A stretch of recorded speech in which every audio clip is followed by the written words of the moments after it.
وہ اسی کمرے میں چلی گئی اور مجھے بنا کچھ بتائے یا میرے کسی سوال کا جواب دیے بغیر اس نے پھاٹک سے دروازہ بند کر لیا۔ اندر سے ایسی آوازیں آنے لگیں، کوئی جلدی جلدی کھانا کھا رہا ہے، نہایت ہی غیر انسانی طریقے سے۔ میں دروازے پر کان لگائے کھڑا تھا۔ یہ میری بیوی کس قسم کی تھی جو نہ مجھے کسی بات کا جواب دیتی، نہ کچھ بتانا مناسب سمجھتی؟ اس نے یہ دیگ کہاں سے لی تھی اور اس کے لے کر وہ کمرے میں کیوں چھپ گئی تھی؟ تھوڑی دیر بعد وہ باہر آئی تو ہاتھ سے اپنا منہ صاف کر رہی تھی۔ دیگ اس نے نکال کر ایک طرف رکھ دی۔ میں نے اس کی طرف دیکھا، بیوی اندر کمرے میں چلی گئی تھی۔ دیگ بالکل خالی تھی۔ کیا میری بیوی نے وہ سارا کھانا کھا لیا تھا؟ وہ بھی آدھے گھنٹے میں؟ میں پھر اس کمرے میں گیا تو وہاں زمین پر کچھ کھانا گرا ہوا تھا، باقی کھانا کہیں نظر نہیں آ رہا تھا۔ میرے گھر میں تو فی الحال فریج بھی نہیں تھا۔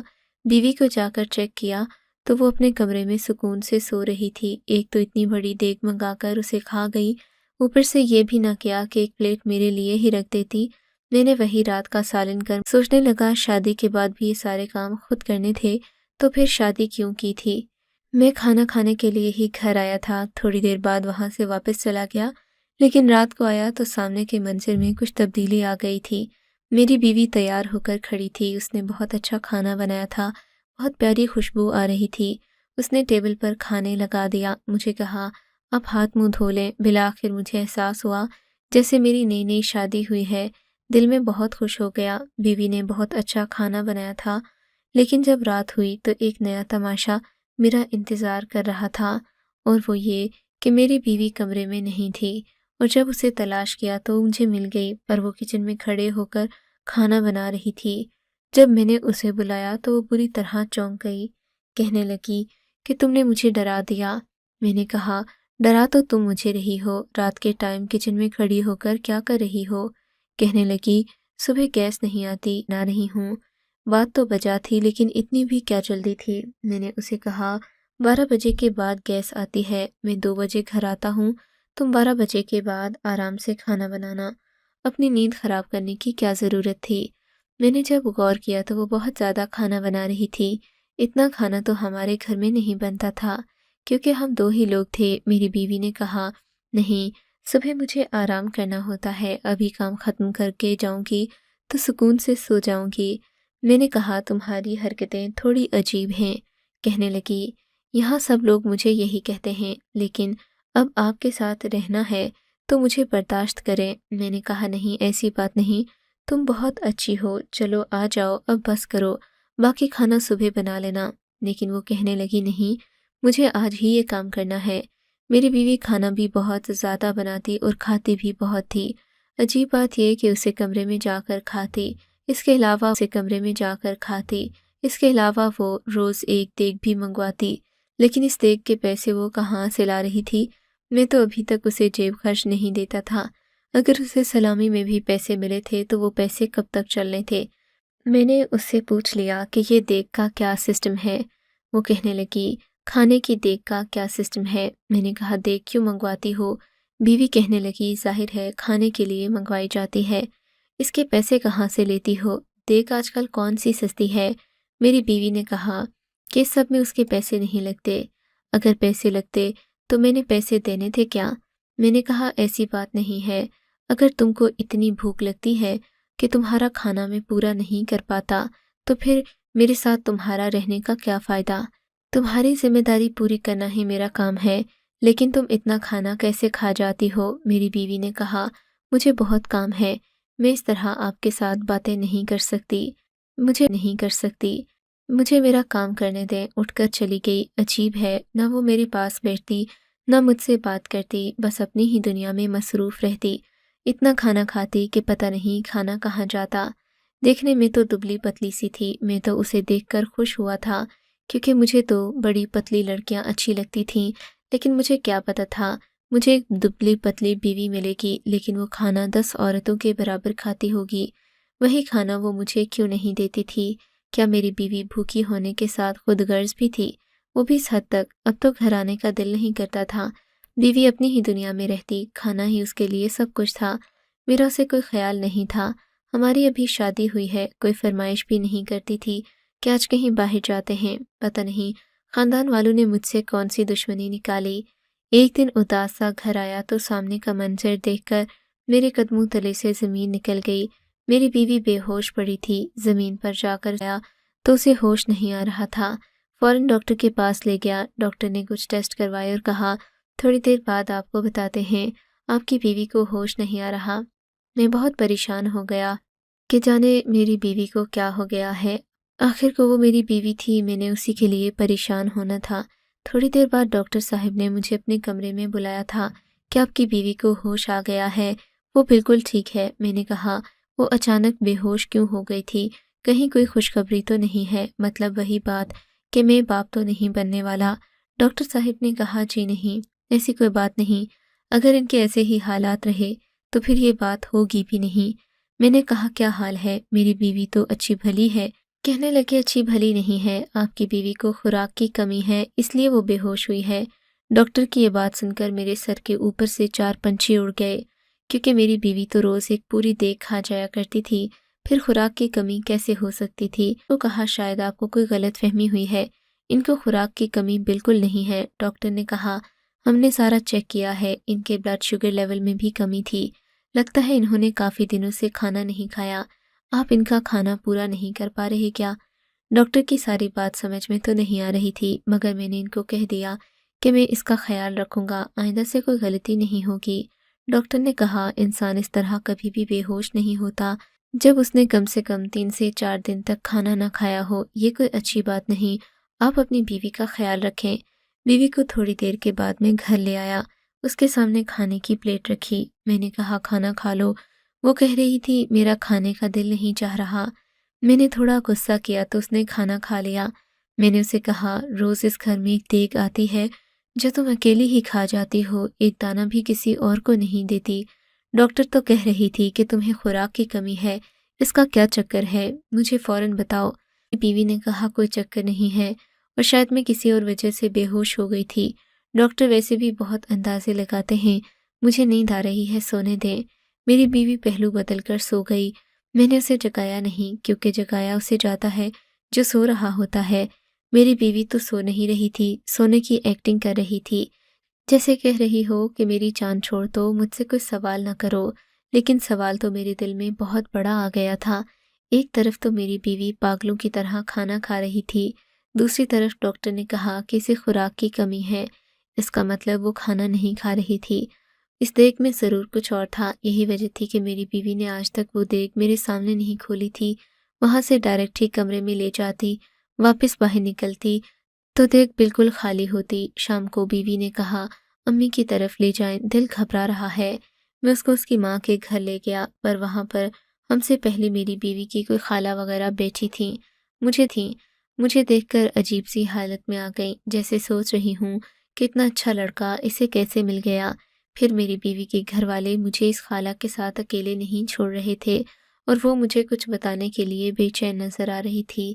جب کوئی بات شروع کرنے لگتی تو میری ساس اور بیوی بات بدل دیتی، میرے پاس بیٹھتی تو میری ساس اسے بلا لیتی، جبکہ وہ مجھے کچھ بتانے کے لیے بے قرار تھی۔ اس بات کا اندازہ مجھے ہو رہا تھا، جس طرح کے حالات میرے گھر میں چل رہے تھے مجھے بھی اس کی بات سننا چاہیے تھی، لیکن کسی نے بھی مجھے اس کے پاس بھٹکنے نہیں دیا، اس کو بھی مجھ سے دور رکھا۔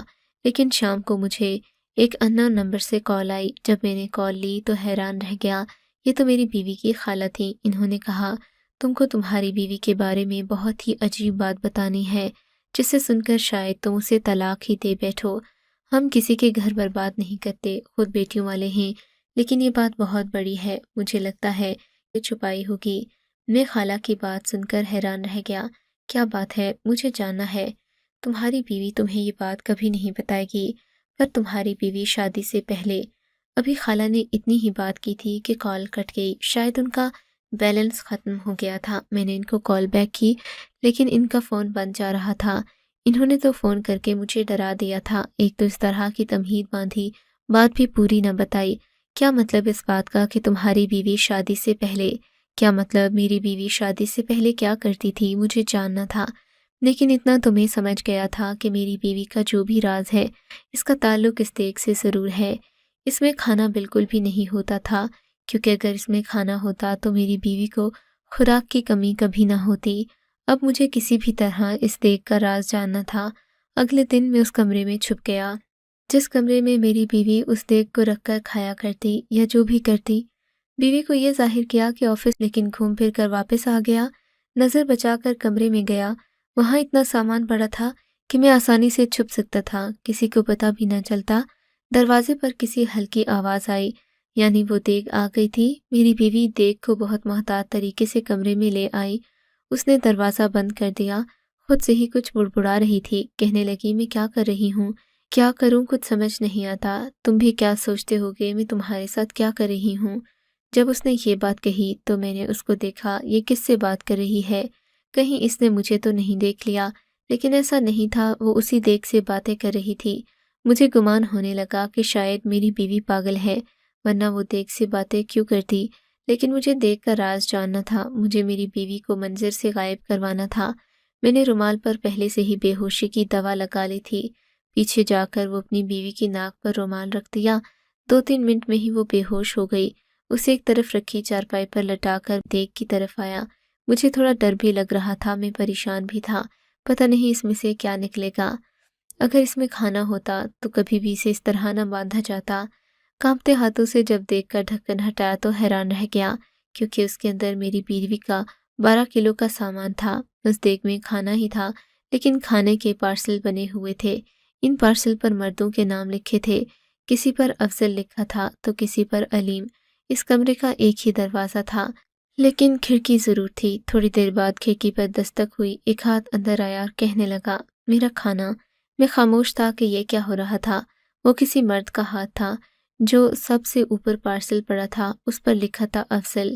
میں نے کہا تم افضل ہو؟ وہ شخص حیران رہ گیا، سامنے آیا اور کہنے لگا میں ہی ہوں، پر تم کون ہو؟ اس نے میری بیوی کو بھی اس حالت میں دیکھ لیا۔ کرتے کراتے 8 سے 9 مرد میرے گھر کے اندر گھس آئے، میری بیوی کو دیکھ کر پریشان ہونے لگے کہ یہ ہوش کیسے ہو گئی۔ کوئی اس کی نبض چیک کرنے لگا تو کوئی سر پر ہاتھ لگتا۔ میں بپھر گیا، ان کو روکنے کے لیے آگے بڑھا، پھر یہ منظر دیکھ کر حیران رہ گیا کہ وہ میری بیوی کو بیٹی بیٹی کہہ رہے تھے۔ میں حیران رہ گیا، ان کا کہنا تھا ہم تمہاری بیوی کے باپ کے دوست ہیں، وہ ایک اچھا انسان تھا، ہمارے صاحب سے بہت اچھے مراسم تھے، اس لیے کہ ہم لوگوں کا گھر بار نہیں تھا، ہمیں کوئی کھانا دینے والا نہیں ہے، اس لیے لڑکی کا باپ ہمیں کھانا دیا کرتا۔ لیکن اس کے جانے کے بعد اس کی ماں نے ہم پر گھر کے دروازے بند کر دیے اور کہا ہم سے اپنا خرچہ پورا نہیں ہوتا تو تمہارا کیسے پورا کریں۔ تب یہ لڑکی ہمارے لیے کھانا بناتی یا کہیں سے بھی کھانا پورا کر کے ہمارے لیے رکھتی تھی۔ ابھی یہ کھانا اسی لڑکی کے گھر سے ہی آتا ہے جو اس کی دوست ہے اور یہ کھانا بناتی ہے۔ اس کے گھر سے کھانا پارسل کی صورت میں لایا جاتا ہے، لیکن دیگ میں رکھا جاتا ہے تاکہ یہ کہا جا سکے کہ یہ دیگ لنگر سے آئی ہے، جبکہ لنگر سے اس دیگ کا کوئی تعلق نہیں۔ آج کل تو لنگر میں بھی کسی کو روزانہ کی ایک دیگ نہیں دی جاتی، یہ کھانا ہمارے لیے آتا ہے۔ اس لڑکی سے ہمیں سہارا دیا ہے، یہ ہمیشہ سے یہی کرتی تھی۔ میں نے اس کو بولا یہ میری وجہ سے بے ہوش ہو گئی ہے، میں نے اس پر شک کیا ہے، اس بیچاری نے ہمیں صرف کھانا کھلانے کے لیے خاندانوں اور رشتہ داروں سے بہت باتیں سنی، اس کے بارے میں کیا کچھ نہیں کہا گیا، توبہ توبہ ہم بول بھی نہیں سکتے، لیکن ہم سب کے لیے یہ ہماری بیٹی ہے۔ یہ سب جان کر میں حیران تھا، حیران سے زیادہ شرمندہ تھا۔ میں اپنی بیوی کو ہوش میں لانے کے لیے ڈاکٹر کے پاس لے گیا، اسے ہوش آیا تو میں نے کہا مجھے سب پتہ چل گیا ہے، لیکن تم نے یہ سب کچھ بتایا کیوں نہیں؟ کہنے لگی آپ کو بتاتی تو آپ کبھی میرا ساتھ نہ دیتے، میری اپنی ماں نے میرا ساتھ نہیں دیا، میں صرف ان لوگوں کا بھلا کر رہی تھی، میں آپ کے لائق نہیں ہوں۔ میں نے اپنی بیوی سے کہا جو تم کرنا چاہتی ہو وہ ہم کریں گے، لیکن صحیح طریقے سے، اور میں تمہارا جتنا ہو سکا اس میں ساتھ دوں گا۔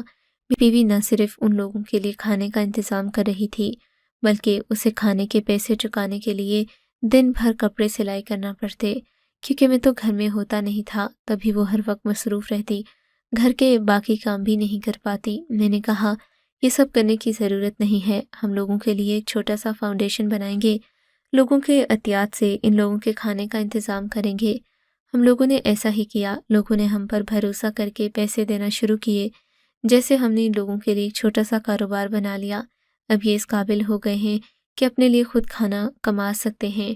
مجھے میری بیوی کی خالہ نے گمراہ کرنے کی کوشش کی، کیونکہ وہ اپنی بیٹی کی شادی کروانا چاہتی تھی۔ اس بات پر ان سب کو بہت دکھ تھا کہ ان کو اتنا اچھا لڑکا کہاں سے مل گیا، کیونکہ میرے ساتھ نہ تو کسی ساس بھابھی کا چکر تھا اور نہ کوئی اور مسئلہ، میں اکیلا لڑکا تھا۔ اس طرح کا رشتہ مائیں اپنی بیٹیوں کے لیے حاصل کرنا چاہتی ہیں، وہ مجھے یہی بتانے والی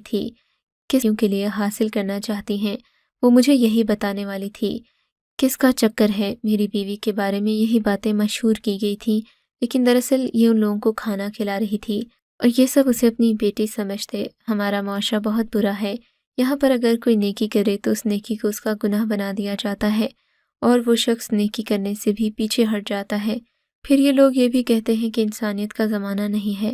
میں نے اپنی بیوی پر شک کیا، اس سے معافی مانگی۔ اب میں اس کا اس کام میں ساتھ دیتا ہوں۔ اس بات کو 2 سال ہو گئے۔ ہماری بنائی گئی چھوٹی سی فاؤنڈیشن بہت بڑی ہو گئی۔ ہم نہ صرف ان 12 لوگوں کو بلکہ مسکینوں غریبوں کا کھانے کا انتظام بھی کرتے ہیں۔ میری بیوی میری زندگی میں تبدیلیاں لے کر آئی۔ لوگ مجھے عزت کی نگاہ سے دیکھتے ہیں، میں معاشرے میں سر اٹھا کر چلتا ہوں۔